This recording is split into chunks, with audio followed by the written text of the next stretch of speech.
guys, hello, welcome back to our channel. I am Priya. Me Ayushi, together we प्रियाशी। तो जी हम लोग फिर से आ गए हैं आप लोगों के लिए, आप लोगों की फेवरेट धुकुर धुकुर वाली वीडियो लेकर के। बाय द वे, आप लोगों को इतना तो पता ही होगा कि जब भी किसी इंसान की मौत हो जाती है तो मौत के बाद आत्माओं की दुनिया अलग होती है। लेकिन कभी कभी क्या होता है ना, आत्माएं अपनी उस दुनिया को छोड़ करके इंसानों की, हमारी इस दुनिया में लौट करके आती है। कभी आपने सोचा है कि ऐसा क्यों होता है? तो सुनो, ऐसा इसीलिए होता है ना कि मरने से पहले इंसान के जो अधूरी ख्वाहिशें और ख्वाब रहते हैं ना, उनको ही पूरा करने के लिए आत्माएं लौट करके आती है। और दूसरी बात, औरतों के बारे में तो आपको पता ही होगा कि हम औरतें और हम लड़कियां अपनी चीजों को लेकर के कितने ज्यादा पॉजिटिव होते हैं, अपनी ज्वेलरी, अपना मेकअप, अपने ड्रेस। एंड अगर बात आ जाए बॉयफ्रेंड या पति पर, तो आप समझ सकते हो कि हमें शेयरिंग बिल्कुल भी नहीं पसंद। तो आज की कहानी एक ऐसी ही पॉजिटिव वाइफ के बारे में होने वाली है, कहो तो एक भूतिया सौतन की कहानी होने वाली है और काफी ज्यादा इंटरेस्टिंग होने वाली है। अब इससे ज्यादा स्पॉइलर हम लोग आपको नहीं देने वाले, तो चलो ज्यादा डिले नहीं करते हैं, फटाफट से वीडियो स्टार्ट करते हैं। पर उससे पहले रानी, आप लोग अपनी सीट की पेटी कस के बांध लीजिए। उसके साथ ही आप लोगों को क्या करना है, कान में ईयरफोन डाल के ना रूम की लाइट्स ऑफ कर लेनी है, क्योंकि इस वीडियो के बीच में कब धुकुर धुकुर वाली आंटी आके आप लोगों को डरा देना, हम लोग भाई इसकी गारंटी तो नहीं लेंगे। और आज की वीडियो बहुत ज्यादा सीरियसली इंटरेस्टिंग होने वाली है, तो दीदी डिले नहीं करते हैं, जल्दी से वीडियो को स्टार्ट कर देते हैं। तो जी आज की जो कहानी है ना, वो आज से काफी साल पुरानी है, तकरीबन 50 से 60 साल पुरानी रही होगी। और ये कहानी है एक गांव की। और उस गांव में ना एक लड़का रहा करता था। और पहले के टाइम पर आपको तो पता ही है, लड़का हो या फिर लड़की हो, शादियां काफी कम उम्र में कर दी जाती थी। तो लड़के की उम्र ना केवल 20 से 21 साल रही होगी, उसकी शादी कर दी जाती है। और उसकी जो दुल्हन थी ना, शादी के तुरंत बाद से देखो होता क्या है, उसकी दुल्हन के हेल्थ में काफी सारे इश्यू आने लगते हैं। घर वाले उसका इलाज भी करवाते हैं और इलाज के पे किसी बड़े हॉस्पिटल में नहीं ले जाते हैं, क्योंकि 50-60 साल पहले एक गांव में एक हॉस्पिटल होना पॉसिबल ही नहीं है। वो लोग वैद्य को दिखाते हैं, हकीम को दिखाते हैं, झाड़ फूक भी करवाते हैं। उन्होंने सोचा कि नई दुल्हन है तो मे बी किसी की नजर लग गई होगी, पर दुल्हन की हालत में कोई भी सुधार नहीं आता है। फिर ससुराल वाले लड़की से पूछते भी है कि ये सब जो प्रॉब्लम्स है ये अभी आ रहे हैं या फिर जब तुम कुंवारी थी तब भी तुम्हें प्रॉब्लम्स आते थे? तब लड़की ने बताया कि नहीं, बचपन से मुझे थोड़े थोड़े हेल्थ प्रॉब्लम तो होते ही थे, पर घर वालों ने कभी मेरा इलाज करवाया ही नहीं। और देखो यहाँ पर होता क्या है, जब लड़का और लड़की की शादी फिक्स भी हो रही थी ना, तब भी लड़की के मायके वालों ने ससुराल वालों को कुछ भी नहीं बताया था, क्योंकि इतने पुराने समय में अगर लड़की से कोई भी कमी निकल जाए या लड़की के हेल्थ में कोई भी इश्यू निकल जाए तो गांव वाले कितने सारे डेफिनेशंस दे देंगे ना, आप सोच भी नहीं सकते हो। तो इस डर से कि कहीं उनकी बेटी की शादी ही ना हो, मायके वाले ससुराल वालों को लड़की के हेल्थ के बारे में कुछ भी नहीं बताते हैं। खैर, अब यहाँ पर ससुराल वाले सोचते हैं कि जो हुआ सो हुआ, अब ये हमारे घर की बहू है तो इसका इलाज तो हमें ही करवाना होगा। घर वाले हार नहीं मानते हैं, वो लड़की का इलाज करवा ही रहे थे।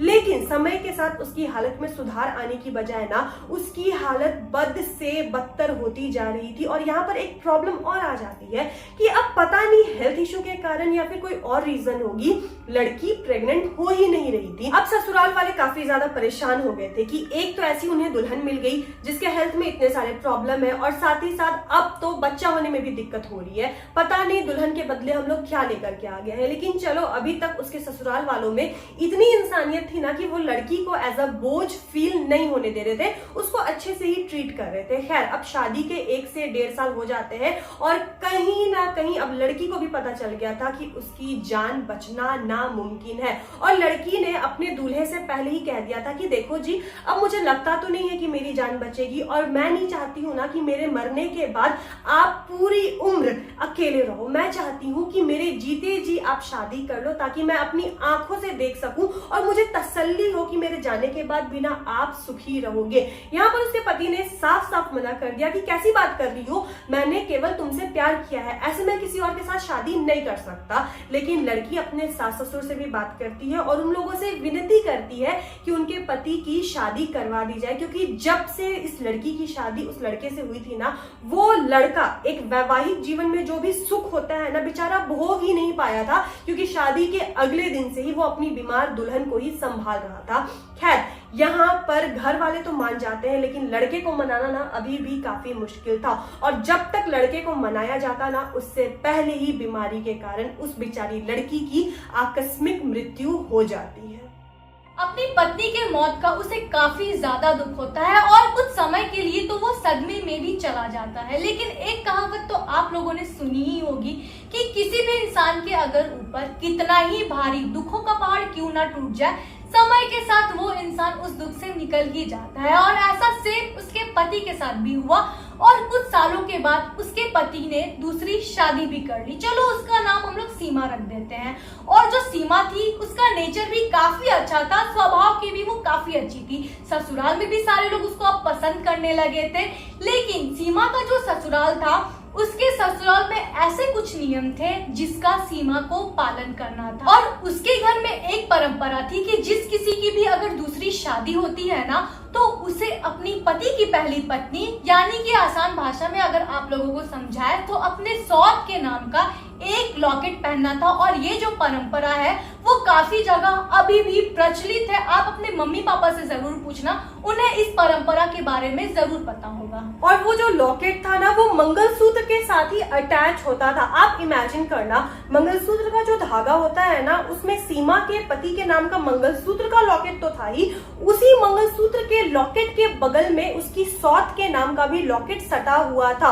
और ये इस चीज को इंडिकेट करता था ना कि भले ही सीमा की सौतन इस दुनिया में नहीं है, लेकिन वो ना होते हुए भी हमेशा सीमा और उसके पति के बीच में है। और सीमा के उसके पति के ऊपर जो भी हक थे ना, वो हक सबसे पहले उसकी सौतन का ही है। और साथ ही साथ ये लॉकेट एंड मंगलसूत्र के कॉम्बिनेशन को सीमा को 1, 2, 3 या 4 दिन तक नहीं पहनना था, वो उसे जिंदगी भर पहनना था। आप कह सकते हो कि अब वो मरने के बाद ही सीमा के गले में से उतरता। ये एक तरीका था जिससे सीमा अपनी सौतन को रिस्पेक्ट पे करती थी।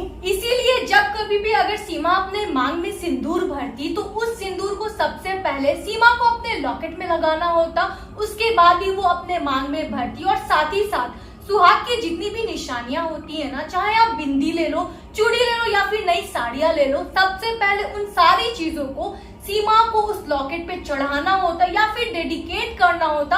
उसके बाद ही सीमा उन चीजों का यूज कर पाती या फिर उन्हें पहन पाती। और इन सारी चीजों को पालन करने में ना सीमा को कुछ परेशानी भी नहीं हो रही थी। दिन निकले जा रहा था और सीमा अपने ससुराल में अच्छी तरह से घुल मिल भी गई थी।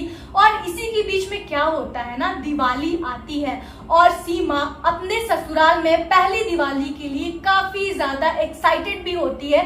लेकिन साथ ही साथ दिवाली में तो आपको पता है कितने सारे काम होते हैं, तो दिवाली का जितना भी समय था ना, सीमा का पूरा काम करते करते निकल जाता है। शाम होती है और अब सीमा को बहुत ज्यादा लेट होने लगती है, क्योंकि गांव में सारे लोग दिवाली के समय उसको देखने आने वाले थे पूजा के लिए। अब सीमा यहाँ पर जल्दी से तैयार होना स्टार्ट कर देती है और सीमा दुल्हन के जैसे सुंदर से तैयार होती है। नई साड़ी, नए गहने, नई चूड़ियां, पायल, बिछिया, नई बिंदी, एवरीथिंग।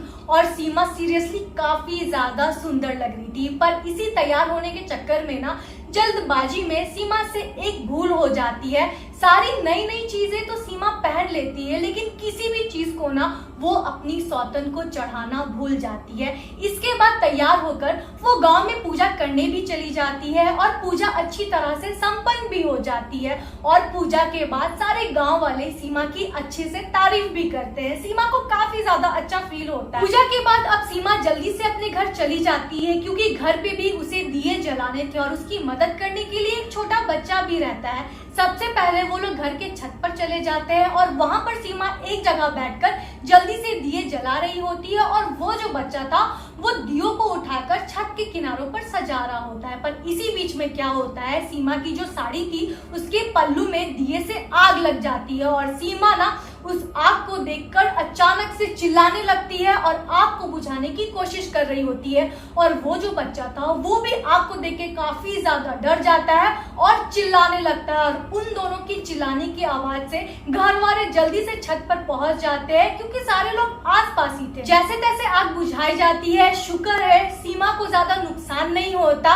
उसकी बस हल्की सी पीठ और बाजू जल जाती है क्योंकि आग उसके साड़ी के पल्लू में लगी थी। इसके बाद वैद्य जी को भी बुलाया जाता है। वैद्य जी सीमा की मरहम पट्टी तो कर देते हैं। इसके बाद सीमा को रेस्ट करने की हिदायत दे दी जाती है।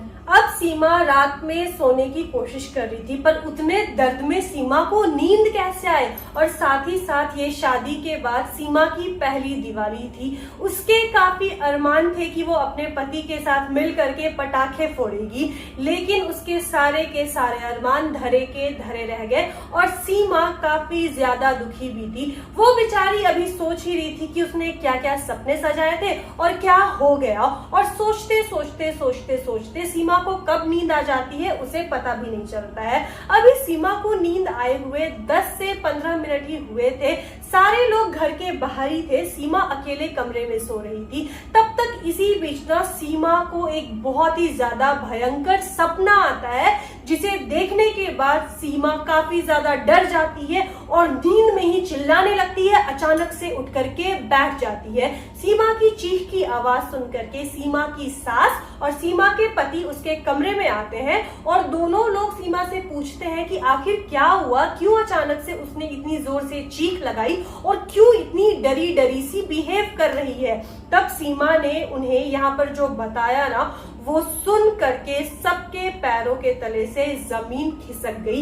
यहाँ पर सीमा ने बताया कि उसने सपने में अपनी सौतन को देखा है। सीमा ने अभी तक अपनी सौतन की एक फोटो देखी थी, वो भी ब्लैक एंड व्हाइट। उसने कभी भी अपनी सौतन को सामने से नहीं देखा था, लेकिन उस रात, दिवाली वाली रात, सीमा की सौतन सीमा के सपने में साक्षात आई थी और साक्षात सपने में आ करके वो रो रही थी और रो रो करके वो सीमा को बोल रही थी कि मैंने तुम्हें अपना सारा हक दे दिया, मैंने तुम्हें अपना पति दे दिया और तुम्हें तो बस मेरा थोड़ा सा हक मुझे लौटाना था। नई साड़ियां, नई चूड़ी, नए गहने, नए पायल, नए बिछुए मुझ पर चढ़ाने थे, उसके बाद तुम्हें उसे खुद पहनना था और तुमसे इतना छोटा सा काम नहीं किया गया और तुम सारे नए कपड़े बिना मुझे चढ़ाए खुद से पहन करके पूजा में जाकर के बैठ गई। इस दिवाली के मौके पर तुम मुझे कैसे भूल सकती हो? इसीलिए गुस्से में मैंने तुम्हारी साड़ी के आंचल में आग लगाया है और तुम्हारे लिए ये छोटा सा पनिशमेंट था, ताकि आगे से कभी भी तुम मुझे मत भूलो अपने जीवन के इंपॉर्टेंट इवेंट्स में। और गलती से अगर तुमने ये गलती फिर से रिपीट की तो तुम्हारे साथ हमेशा वही होगा ना जो आज हुआ। तो ये जो आज घटना हुई तुम्हारे साथ, वो बस एक चेतावनी थी। और ऐसा कहते हुए सीमा की सौतन रो रही थी। रोते रोते रोते रोते वो चली गई और अचानक से सीमा की नींद टूट गई। यहाँ पर सीमा की सास ने उसे समझाया कि बहू, तुम्हें ऐसी गलती नहीं करनी चाहिए। तुम्हें कोई भी चीज को ना अपनी सौतन के ऊपर चढ़ा करके ही उसे पहनना है। सीमा ने अपनी सास को बताया कि माँ जी, हड़बड़ी इतनी ज्यादा थी, पूजा के लिए भी काफी ज्यादा लेट हो रही थी, इसीलिए मेरे दिमाग से ये चीज निकल गई। उसके बाद सीमा के पति ने उसे समझाया कि कोई बात नहीं है, ये छोटी सी चेतावनी थी, तुम्हें ज्यादा चोट नहीं आई ना, अब से आगे से इस छोटी छोटी बात का ध्यान रखना और आगे से ऐसी गलती नहीं करना। और ऐसा समझाने के बाद वो लोग सीमा के साथ ही कुछ देर बैठ जाते हैं, क्योंकि सीमा काफी ज्यादा डर गई थी। खैर, दिवाली का दिन निकल जाता है और सब लोग ये भी सोचते हैं कि दोबारा से शायद सीमा की सौतन उसके सपने में नहीं आएगी और उसे नहीं डराएगी, क्योंकि दिवाली से पहले जब से सीमा की शादी हुई थी ना, उसकी सौतन ने कभी भी उसको सपने में आकर के नहीं डराया था। सबने सोचा कि छोटी सी गलती हुई है, इसीलिए उसकी आत्मा आई होगी और ये सोच करके सब लोग निश्चिंत हो गए थे। अब 1-2 महीने बीत जाते हैं और सीमा अच्छी तरह से भली चंगी भी हो जाती है और उसे दोबारा से अपनी सौतन के कोई सपने भी नहीं आते। पर इसी बीच में उन लोगों के घर में बहुत ही बड़ी खुशखबरी लोगों को सुनाई देती है और वो खुशखबरी ये थी कि सीमा 4 मंथ्स प्रेग्नेंट थी। ये चीज सुन के घर के जितने भी सदस्य थे वो लोग काफी ज्यादा खुश हो जाते हैं। घर में तो मानो खुशी की लहर सी दौड़ जाती है। पर यार, जब सारी चीजें अच्छी तरह से चल रही होती है ना, तो कुछ ना कुछ बुरा होना तो कंपलसरी है। ऐसा तो हो ही नहीं सकता कि कोई चीज बुरा ना हो। अब यहाँ पर जो भी बुरी चीजें होती है ना, वो सीमा के साथ नहीं होती, बल्कि उसके पति के साथ होती है। अब आप लोगों को बताते हैं उसके पति के साथ क्या क्या वियर्ड घटनाएं स्टार्ट हो जाती है। सबसे पहले तो रात में जब कभी भी उसका पति सोता था ना, तो उसे एक औरत के रोने की आवाज सुनाई देती थी, और वो जो रोने की आवाज थी वो काफी ज्यादा दर्द भरी आवाज थी, और वो आवाज हूबहू उसके पहली पत्नी की तरह ही सुनाई देती थी। ये चीज सुन के ना उसका पति काफी ज्यादा डर जाता है। वो सीमा को टोकता है और यह कहता है कि सीमा, तुम्हें कोई आवाज सुनाई दे रही है क्या? पर यहाँ पर सीमा को कुछ भी सुनाई नहीं देता, और वो अपने पति को भी कहती है कि मुझे तो कोई भी आवाजें नहीं आ रही। पर यहाँ पर वो सीमा से फिर पूछता है कि क्या फिर दोबारा से तुम्हें पहले पत्नी की कोई भी सपने आए हैं क्या? पर यहाँ पर सीमा फिर कहती है कि आप रात में अचानक से ये सारी क्या बातें करना स्टार्ट कर दिए हो, मुझे कोई भी सपने नहीं आ रहे और ना ही मुझे कोई भी आवाज सुनाई दे रहा है, और सुबह आपको काम पे भी जाना है, इसलिए आप भी चुपचाप से सो जाओ। ऐसा कहकर सीमा सोने चली जाती है, और उसका पति भी सोने की कोशिश करता है, लेकिन उसके पति को नींद नहीं आती, क्योंकि वो जो रोने की आवाज थी वो कंटिन्यूअस उसके पति को सुनाई दे रही थी, जो कि हूबहू उसकी पहली पत्नी के जैसे लग रही थी। अब यहाँ पर 1-2 घंटे बीत जाते हैं, लेकिन फिर भी वो जो आवाज थी वो चुप होने का नाम नहीं ले रही थी। इस कारण से उसका पति काफी ज्यादा परेशान भी होता है, लेकिन 1-2 घंटे के बाद ना वो जैसे तैसे कर सो भी जाता है, क्योंकि वो काफी ज्यादा थका हुआ भी था। अगली सुबह होती है, उसके बाद उनका जैसा डेली रूटीन था वो स्टार्ट हो जाता है। फिर शाम में वो काम करके आता है, डिनर करके वो सोने के लिए चला जाता है। लेकिन इस रात कुछ ऐसा होता है ना जो उसके पति ने अपने बुरे से बुरे सपने में भी सोचा नहीं था।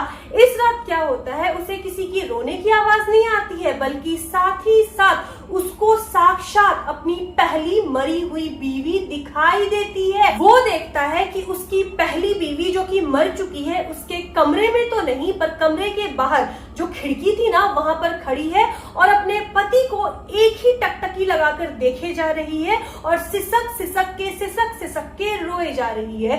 कुछ देर के बाद वो क्या देखता है, वो खिड़की से घसक करके आंगन में चली गई। उसके कुछ देर के बाद वो देखता है कि वो पेड़ पे जाकर के बैठ गई है और रोए जा रही है। उसके पति को समझ नहीं आता है कि आखिर उसके साथ ये हो क्या रहा है। हिम्मत करके वो सीमा को आवाज लगाता है, सीमा को उठाता है और सीमा को बताता है कि उसने अभी क्या क्या देखा है। सीमा हिम्मत करके उठती है और खिड़की के पास जाती है। सीमा को इस बार किसी के सिसक के रोने की आवाज तो आती है, लेकिन सीमा को कोई भी दिखाई नहीं देता है। यहाँ पर सीमा भी काफी ज्यादा डर जाती है, लेकिन जैसे ही उसका पति बोलता है देखो सीमा, वो दोबारा से खिड़की के पास आ गई है। सीमा खिड़की की ओर देखती है, लेकिन उसे कोई भी दिखाई नहीं देता है। यहाँ उन दोनों को समझ में नहीं आ रहा था कि आखिर ये उन लोगों के साथ हो क्या रहा है। सीमा को आवाज आ रही है केवल, लेकिन उसके पति को आवाज के साथ साथ साफ साफ उसकी मरी हुई पत्नी दिखाई भी दे रही थी। खैर जैसे तैसे सुबह हो जाती है। वो दोनों रात भर इतना ज्यादा परेशान थे ना, इतने ज्यादा डर चुके थे कि सुबह में उन्होंने घर वालों को सारी बात बताई। उसके बाद घर वालों ने क्या बोला ना कि कोई बात नहीं, तुम लोग डरो मत, हम लोग इसका उपाय खोजते हैं। उसके बाद अगली रात होती है। इस रात से एक नई चीज होनी शुरू हो जाती है। रात के 12-1 बजते ही क्या होता है कि उसके पति को इतनी तेज बुखार आने लगती थी ना, और जैसे ही बुखार आती थी उसके कुछ देर के बाद वो जोर जोर से पागलों की तरह चिल्लाने लगता था कि देखो फिर से मेरी पहली पत्नी आ गई, वो देखो वहां खड़ी है, वो देखो पेड़ पर बैठ गई है। अब घर वालों को ऐसा लग रहा था कि ये समस्या दिन प्रतिदिन काफी ज्यादा बढ़ते जा रही है। अगर इसका समय पर इलाज नहीं किया गया, इस परेशानी का जड़ नहीं खोजा गया ना, तो शायद उसके पति की हालत काफी ज्यादा बिगड़ सकती है। वो लोग काफी ज्यादा ओझा को, झड़वाने फुकवाने वालों को बुलाते हैं, घर को दिखवाते हैं, उसके पति को दिखवाते हैं, लेकिन कुछ भी चीजें असर नहीं कर रही थी। उसके पति को डेली उसकी पहली मरी हुई पत्नी दिखाई दिया करती थी। डेली वो काफी ज्यादा डर जाता था और हमेशा उसे बुखार ही रहता था। उसका पति दिन पर दिन काफी ज्यादा वीक हो रहा था। यहाँ पर सीमा को समझ नहीं आ रहा था कि अपनी प्रेगनेंसी की खुशी मनाए, अपना ख्याल रखे या अपने बीमार पति का ख्याल रखे। यहाँ सीमा अपनी सोच से प्रेयर भी करती है, ये भी बोलती है कि आखिर हमसे क्या गलती हो गई है, अगर कुछ गलती हुई है तो आप प्लीज आकर के हमें बताइए, हम लोग उसका निवारण करेंगे। लेकिन ऐसे किसी को परेशान करना सही बात नहीं है। लेकिन दोबारा से कभी भी उसकी सौतन उसके सपने में नहीं आती है, उसे कनेक्ट नहीं करती है, वो केवल अपने पति को ही दिखाई देती है और परेशान कर रही होती है। खैर, काफी ज्यादा छानबीन के बाद उन्हें एक तांत्रिक मिलता है जो कि काला जादू करता था और वो लोग उस तांत्रिक के संपर्क में आते हैं। इसके बाद उस तांत्रिक ने कुछ ऐसा किया ना, जो कि शायद से आप लोग भी सुन करके शॉक्ड हो जाओगे। अब यहाँ पर वो तांत्रिक उस आत्मा से कनेक्ट करने की कोशिश करते हैं और बिना कोई देरी किए वो आत्मा तांत्रिक के साथ आराम से कनेक्ट हो जाती है। ऐसा लग रहा था मानो ना कि वो आत्मा खुद से ही चाहती थी कि कोई आए और उससे बात करे। तांत्रिक के साथ कनेक्ट होने के बाद वो आत्मा फिर से रोने लगती है। यहाँ पर तांत्रिक आत्मा से पूछते हैं कि क्या हुआ, तुम क्यों रो रही हो, अगर तुम्हें कुछ बताना है तो मुझे बताओ, मैं तुम्हारी हेल्प करूंगा। तब वो आत्मा ये बोलती है ना कि जीते जी तो मुझे कोई खुशी मिली नहीं, आज मरने के बाद भी मैं इस दुनिया में बिल्कुल भी खुश नहीं हूँ। जब तक मैं जिंदा थी केवल बीमारी के पीछे जूझ रही थी, उसके बाद जब मेरी शादी हो गई, शादी के बाद भी इस बीमारी ने ही मेरी जान ले ली। बीमारी के कारण कभी भी मुझे अपने पति के साथ बिताने के लिए एक अच्छा वक्त नहीं मिला। मरते दम तक मेरी आखिरी ख्वाहिश थी कि कोई बच्चा हो जाए मुझे, जो कि मुझे माँ कह के पुकारे। मेरी वो शौक भी पूरी नहीं हुई और आज मरने के बाद ये सीमा, ये मेरी जिंदगी जी रही है। आज जो खुशहाल जिंदगी सीमा की है ना, वो जिंदगी कभी मेरी हुआ करती थी। उसके पास आज मेरा पति है जो कि उससे बहुत प्यार करता है। मेरा पति आज मुझसे नहीं, मुझसे ज्यादा सीमा से प्यार कर रहा है। सीमा के पास एक प्यार करने वाले सास ससुर है, एक अच्छा घर है और अब तो वो सीमा प्रेग्नेंट भी है, कल को उसके पास बच्चा भी होगा। मुझे कुछ नहीं चाहिए, मुझे नहीं चाहिए पति, मुझे नहीं चाहिए सास ससुर, बस मुझे ना सीमा का वो बच्चा दे दो जो कि मुझे माँ बोले और उस बच्चे को लेकर के मैं इस दुनिया से चली जाऊंगी, दोबारा लौट करके नहीं आऊंगी, किसी को नहीं दिखाई दूंगी। यहाँ पर तांत्रिक उस आत्मा को बोलते हैं कि अरे पागल, कैसी बात कर रही हो, ऐसा पॉसिबल ही नहीं है ना कि कोई तुम्हें अपना जीता जागता बच्चा दे दे। तो यहाँ पर वो आत्मा तांत्रिक को क्या बोलती है ना कि अगर जीता जागता बच्चा नहीं देगा तो क्यों ना मैं अभी उस बच्चे को मार दूं और ये बच्चा तो मैं लेकर के जाऊंगी। मैंने अपना घर, अपना सास ससुर, अपने पति सबको छोड़ दिया, लेकिन मैं इस बच्चे को नहीं छोड़ूंगी। और ऐसा कहते ही वो आत्मा तांत्रिक के सामने से गायब हो जाती है। यहाँ पर तांत्रिक को ये तो पता चल गया था कि उस आत्मा की गंदी नजर सीमा के पेट में पल रहे बच्चे पे है। तो सबसे पहले उसने क्या किया, सीमा को एक ताबीज बांध दी और ये कहा कि जब तक मैं ना कहूँ तुम अपने घर से एक कदम भी बाहर मत निकालना। सीमा तो यहाँ पर सेफ हो जाती है, लेकिन उस आत्मा को ना अपनी दुनिया में भेजने के लिए तांत्रिक को कुछ ना कुछ उपाय भी करना था और उस उपाय के लिए तांत्रिक ने काला जादू का मदद लिया। तांत्रिक ने ससुराल वालों को ये कहा कि अगर उस आत्मा की कोई भी बिलोंगिंग आप लोगों के पास है तो जल्द से जल्द ना उसे आकर आप लोग मुझे दे दो। अब यहाँ पर सारे लोग ना घर में हर कुछ खोजते हैं, लेकिन कुछ भी नहीं मिलता, क्योंकि मरने के बाद जो सारी चीजें होती है ना उसे भी दान कर दी जाती है। पर यहाँ पर उसकी सास के पास एक साड़ी थी जो कि उसकी पहली बहू की थी। वो तुरंत से उस साड़ी को क्या करती है, तांत्रिक को जाकर सौंप देती है। अब यहाँ पर तांत्रिक क्या करता है, एक पुतला बनाता है और उस पुतले में ना उस साड़ी का थोड़ा सा टुकड़ा फाड़कर उसे अच्छी तरह से लपेट देता है। साड़ी को लपेटने के बाद उस पुतले के पैर में तांत्रिक ने ना लोहे के दो छोटे छोटे कील को गड़ा कर लगा दिए थे और साथ ही साथ उसे अच्छी तरह से बांध दिया था। इनफैक्ट उस पुतले का जो मुंह था ना उसे भी कपड़े से अच्छी तरह से बांध दिया था और वो चुपचाप से उसके पुतले को लेकर दूर जंगल में चला जाता है और वहां पर एक गड्ढा करके उसके पुतले को डाल देता है। पुतला तो वहां पर डल जाता है और साथ ही साथ तांत्रिक क्या करता है, बहुत सारा सरसों यानी कि राई का जो दाना होता है 1-2 किलो की मात्रा में ना मिट्टी में डाल के उस पुतले के साथ मिट्टी को अच्छी तरह से ढक देता है और कुछ मंत्र पढ़कर वहां से चुपचाप चला जाता है। अब आप लोगों के मन में ना बहुत सारे सवाल उठ रहे होंगे कि आखिर तांत्रिक ने ऐसा क्यों किया। तांत्रिक ने उस पुतले के मुंह पर कपड़ा इसीलिए बांधा ताकि फ्यूचर में उसके रोने की आवाज या फिर चीखने चिल्लाने की आवाज किसी को भी सुनाई ना दे, और साथ ही साथ पैरों में कील इसीलिए लगाई ताकि अगर चलकर वो वापस से घर में आने की कोशिश करे तो वो कील उसके पैरों में चुभे, जिसके कारण उसे तकलीफ हो। और साथ ही साथ सरसों के दाने इसीलिए डाले कि अगर वो उसमें चले तो फिसल जाए, और अगर वो अपने रास्ते से हटाने के लिए सरसों के दानों को चुने तो उसी को चुनने में वो बिजी हो जाए, जिसमें उसका सारा उम्र निकल जाए। और ऐसा करने के बाद तांत्रिक उनके घर पर जाते हैं, घर पे सबको बताते हैं कि आप लोग सुरक्षित हो और अब उस आत्मा से आप लोगों को डरने की जरूरत नहीं है। सीमा का बच्चा हो जाता है और पूरा परिवार अब आगे खुशी खुशी रहने लगता है। उन लोगों को बुरा तो लगता है जो भी उन्होंने अपनी पहली बहू के साथ किया था, लेकिन अब कर ही क्या सकते हैं। जब तक उनकी पहली बहू जिंदा थी वो लोग उसकी सेवा करते हैं, लेकिन मरने के बाद इंसान नहीं रहता, वो अपने सगे संबंधियों को नहीं पहचानता, आत्माएं किसी की भी नहीं होती है। खैर, सीमा की सेफ्टी के लिए और उस बच्चे की सेफ्टी के लिए ऐसा करना जरूरी था।